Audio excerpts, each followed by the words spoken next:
La montagne, elle t'apporte beaucoup, mais elle te prend aussi beaucoup. Et puis ça fait son bout de chemin dans ta tête, puis au bout d'un moment, tu te dis, ben oui, allez, j'y retourne, je sais qu'il y a des risques. Il y a des risques qu'il arrive de nouveau quelque chose, que je reperde quelqu'un d'autre ou que je me fasse du mal, mais finalement ça t'apporte tellement que t'y retournes. Il fait bon, hein? Mais qu'est-ce qui fait bon? Oh, c'est dingue! Hier, c'était frigo, hein? Je fais pas des choses extrêmes, j'en ai jamais faites.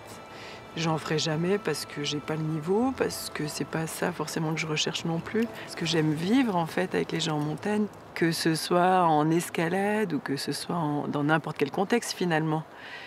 Mais alors je sais pas si c'est particulier ou pas, mais j'aime voir les gens heureux, ouais, voir les gens sourire, voir les gens apprécier les choses. Oui, ça j'aime ça. Voilà.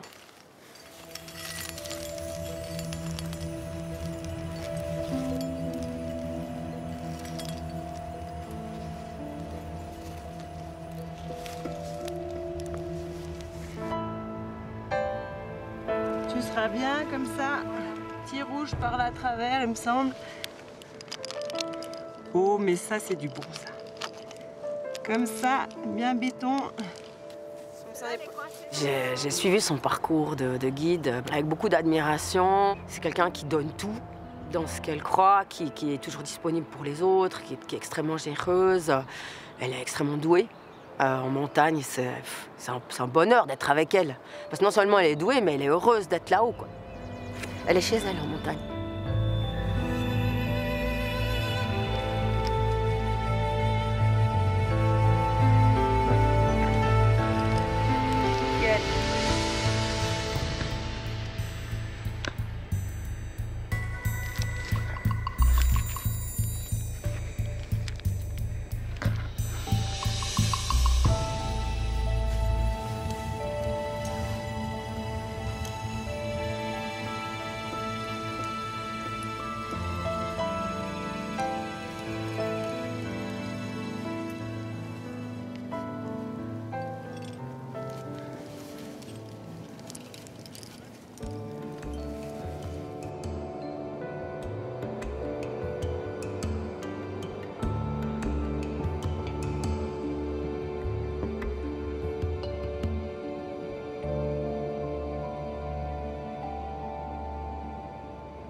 Ma passion pour la montagne, c'est ma famille, avant tout. Naturellement, finalement, en grandissant au Val d'Anniviers, puis en ayant des parents qui faisaient de la montagne, je pense que c'est venu un petit peu comme ça d'abord.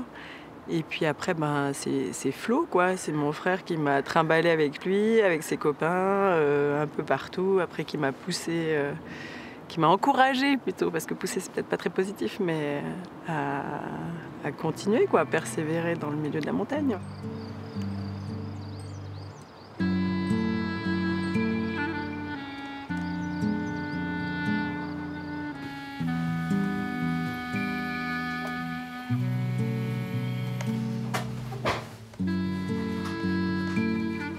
J'ai deux frères, deux grands frères, Simon et Flo, et une grande sœur Lucie. Et on a formé un peu une tribu.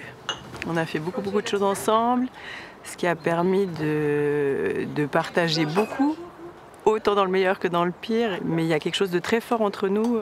On est connectés. Voilà, on est liés.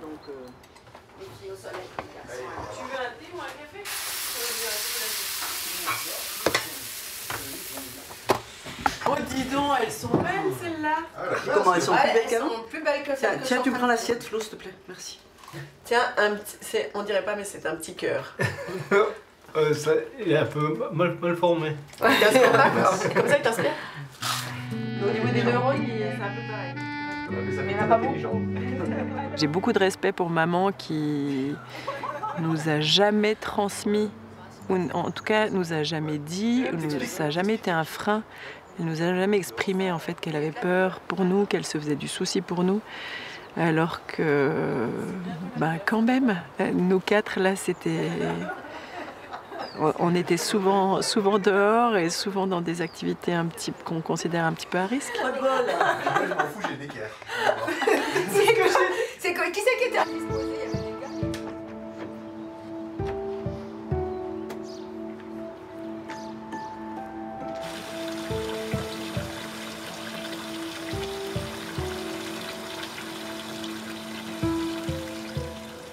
J'ai été médecin pendant 20 ans à Vissois. Ici, on a été bien accueillis, parce que d'abord j'étais enceinte, donc enceinte de Simon. Et puis on était un couple de médecins, donc ils se disaient, vu que c'est un couple de médecins, ils vont pas s'en aller.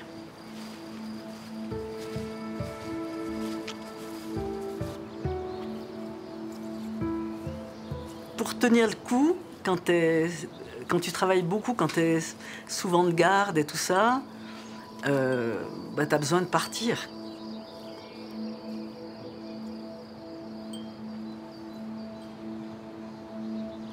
En 1981, donc on est parti pour faire de la médecine au Ladakh. Lucie, elle avait 10 ans, Flou, 9, et Simon, il avait 4 ans et demi, puis Esther, elle avait 3 ans, voilà. Quand il y a 4 gamins comme ça, mais c'est pas compliqué, quoi. C'est pas incroyable, tu réfléchis pas trop, quoi. Tu les embarques avec toi, puis c'est bon, quoi.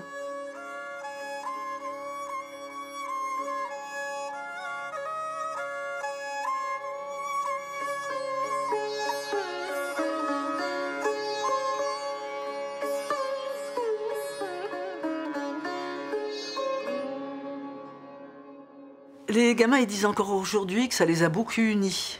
Ça, ouais. Et enfin, ça me fout la larme à l'œil, ça, de dire ça. Ouais.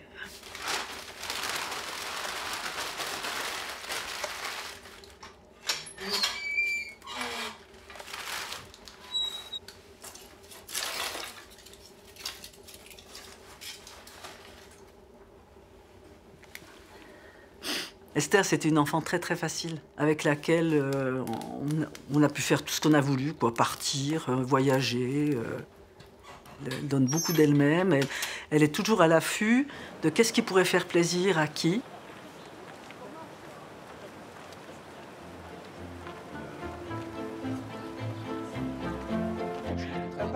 Ça lui va bien quand même d'être guide.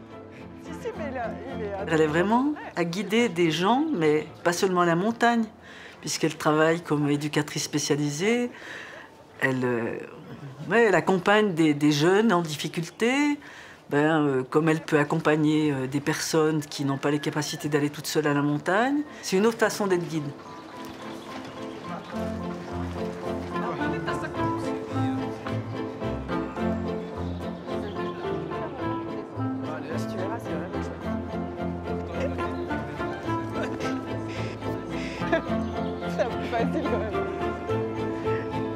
Je trouve ça plutôt marrant.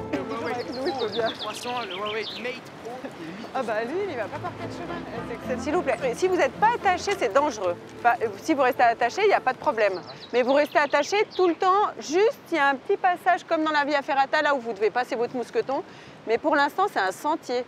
Si vous êtes attaché, vous risquez rien. Mais faites pas n'importe quoi, s'il vous plaît, parce que là, si vous tombez en bas et sans corde, c'est vraiment embêtant. Ça joue? On est parti? Alors, du coup, Aloïs, tu peux mettre ton casque? Ce qui me plaît, c'est de vivre de leur faire vivre des expériences. En fait, je pense que ce soit les jeunes, que ce soit nous, que ce soit n'importe qui, de sortir de notre zone de confort, de vivre des expériences nouvelles ou inconnues, ça nous apporte quelque chose. Mais comment tu vas être fier de toi?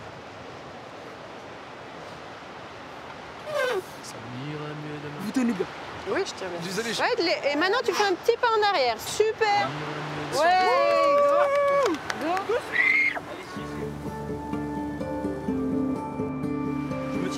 Tu te tiens là, ouais, tu peux. Ou tu peux t'asseoir si tu veux pour l'instant, juste le temps que je.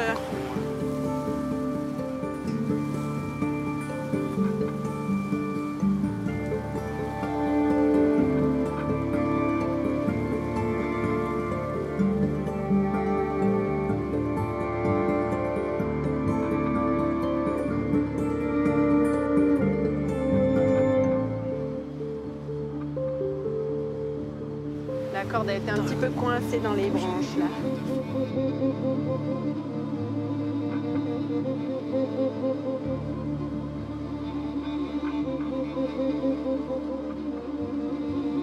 C'est un trinôme. Bravo, ouais, non, j'y vais tranquille. C'est un trinôme. Elle est à l'écoute, elle nous a jamais jugés, elle a toujours des bons conseils à nous donner. C'est un guide dans le sens, elle sait nous diriger vers la bonne voie. Puis on est un peu tous en direction de la bonne voie et elle, c'est la dernière porte pour passer ça et des fois on n'arrive pas à la trouver. Puis elle nous aide à répondre à nos questions et c'est que du positif pour tout le monde. Hé Guédo, vous avez pas peur que ça y tombe? Je suis attaché. Ah ouf. Et voilà.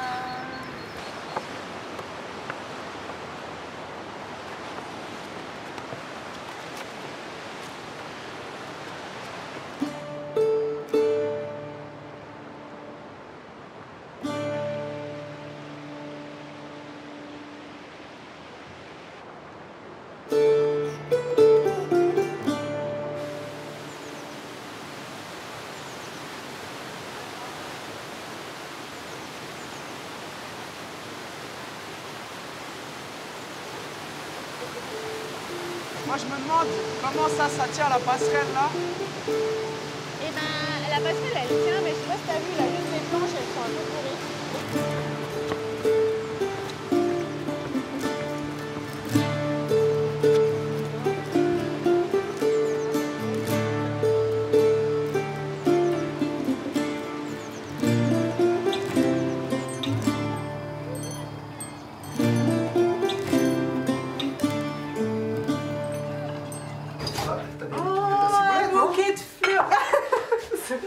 C'est pas de la ciboulette?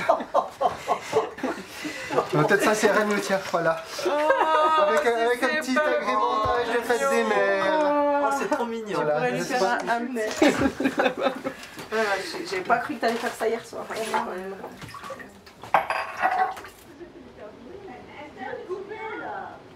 Le truc ici, c'est Yahoo! Voilà. Aïe, aïe, aïe! On pourra toujours remonter. Ouais.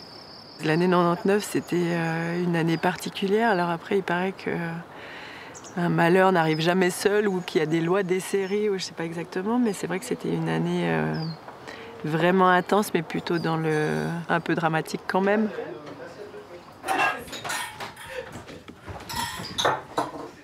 En mois de mai, on partait au Pakistan avec Simon. Puis on a fait une grosse chute en altitude, on aurait pu mourir. Voilà. Après, c'était Lucie qui était en Alaska, qui s'est fait emporter par une rivière qu'elle traversait à pied, qui aurait pu mourir aussi à ce moment-là. Ensuite, c'était Simon qui a perdu 8 clients sur 11 dans un accident de canyoning à Interlaken. Tu as une vingtaine d'années, tu as 8 morts dans un groupe de 11 et toi tu es passé dans la rivière et tu as sauvé des gens, enfin c'est compliqué quoi. Et puis en fait il n'a même pas eu le temps d'assimiler ça, digérer ça qu'il y a eu l'accident de Flo.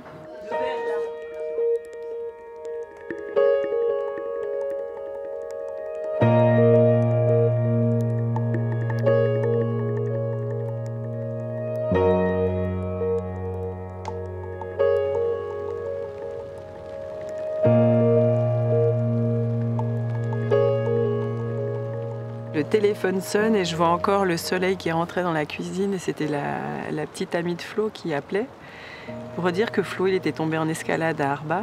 Donc il a fait 40 mètres de chute, environ. Il était cassé de partout, il avait des fractures dans tous les sens, mais finalement ça, j'ai envie de dire, peu importe quoi.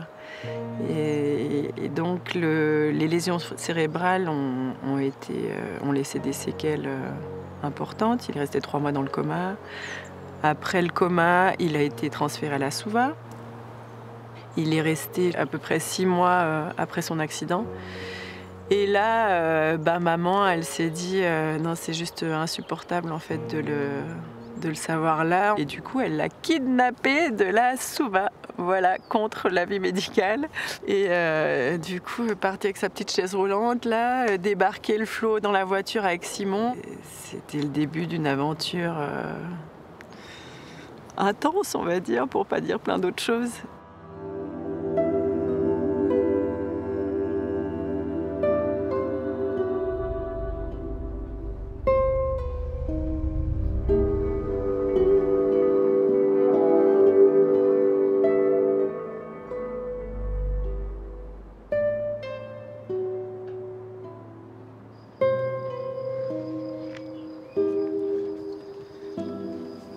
Quelle technique! C'est pas seulement le choix. C'est beau, oui. C'est beau.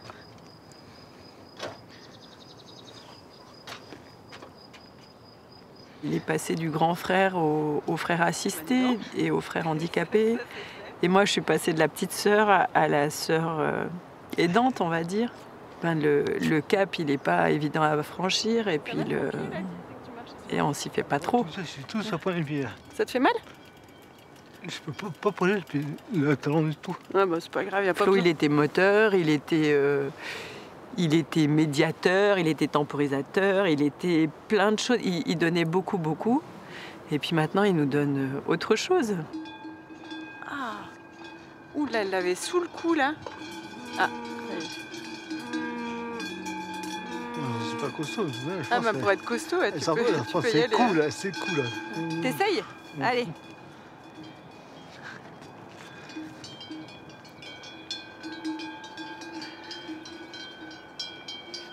On y va?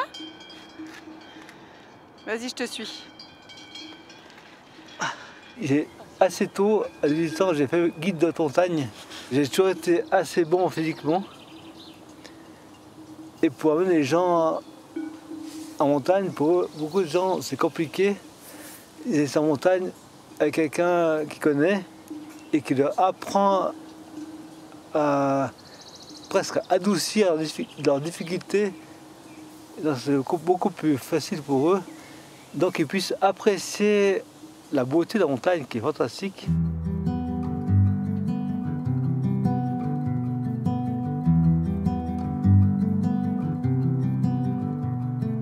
Hélas pour moi, personnellement, guide de montagne c'est poubelle, tant pis.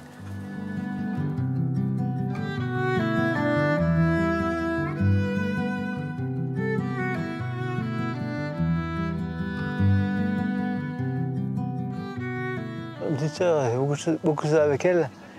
À cause de moi, elle est aussi devenue guide de montagne. Et Val d'Anniviers, c'est une des premières femmes guides d'Anniviers.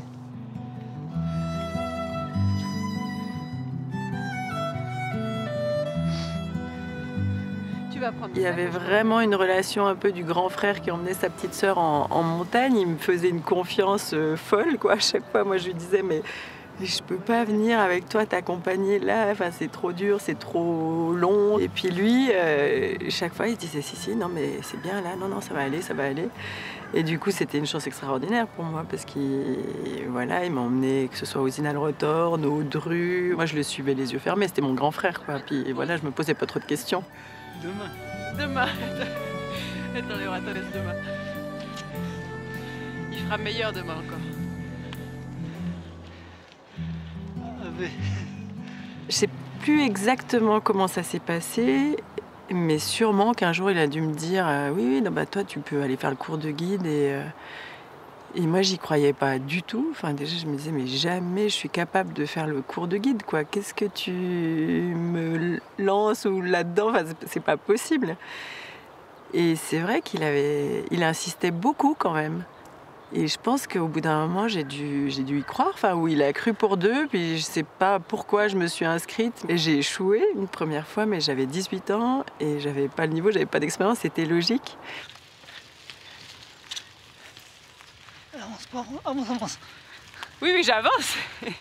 Et va pas trop vite quand même, hein. Et j'y suis retournée. J'y suis retournée aussi parce que entre la première fois où j'y suis allée et puis le moment où j'y suis retournée, ben Flo il a eu son accident. Et ça remet plein de choses à leur place, ça fait se poser plein de questions. Et puis j'y suis retournée aussi un petit peu pour lui, un peu pour lui rendre hommage, puis pour aller au bout de quelque chose que j'avais commencé.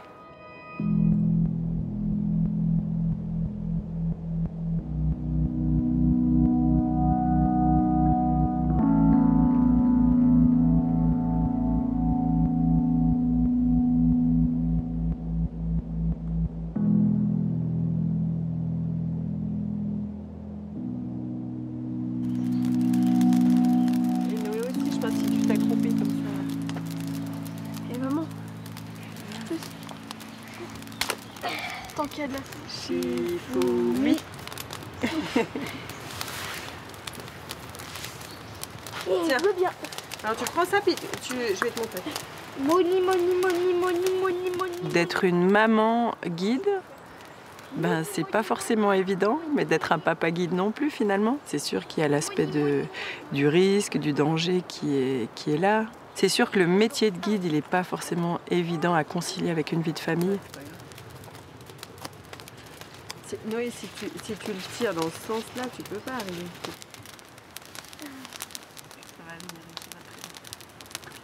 En fait, tu vois, il y a les branches, enfin les arbres, ils absorbent. Petit à petit, il faut pas être trop pressé, parce qu'après il Comme brûle. ça, maman?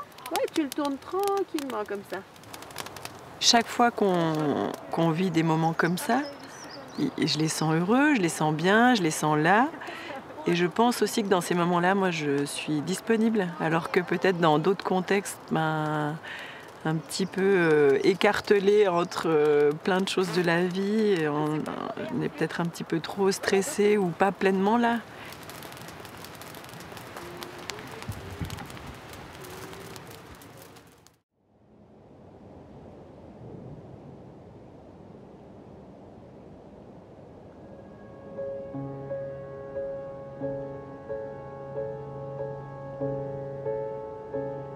La voie Rebuffal dans la face sud de l'aiguille du Midi, c'est une voie d'escalade mythique que j'ai grimpée plusieurs fois. Je l'ai grimpée avec papa, je l'ai grimpée avec Lucie, je sais que maman l'a grimpée, je sais que Flo l'a grimpée, il reste plus que Simon qui pourrait la faire, ça serait sympa de pouvoir l'emmener là-bas un jour. Tu peux donner un peu de la corde ici? Ouais.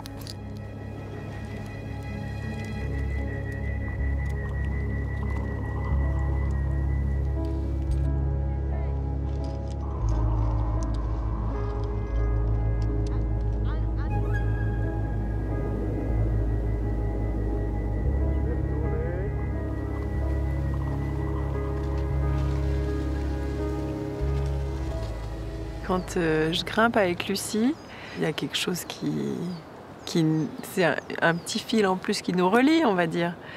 Et comme on est déjà pas mal connectés, c'est un beau moment. Et puis souvent on rigole, d'autres fois on pleure aussi un peu, mais on est bien là-haut, ouais, toutes les deux, c'est chouette.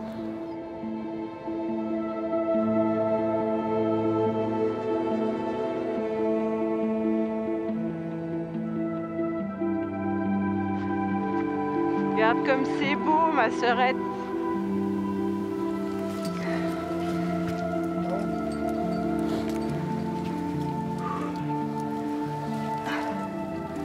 Là, c'est bon, je suis en sécurité. Là.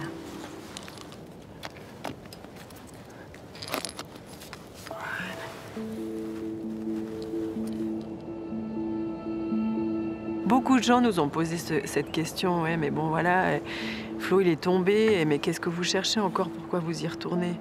Mais en fait on y retourne parce qu'on aime. C'est peut-être aussi simple que ça, mais je crois que c'est pas très réfléchi, puis il n'y a pas vraiment de bonne raison.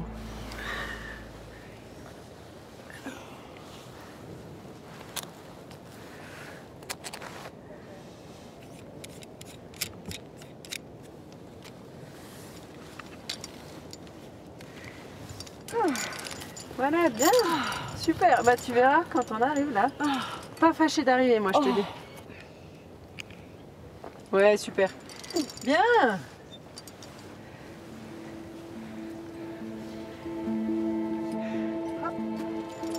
Hop. Après, voilà, délicatement. Hop. Et mais dis donc. Hop. Et bravo. Hop. Et quand même. Ok. Quelle aventure. Bravo. Bien joué.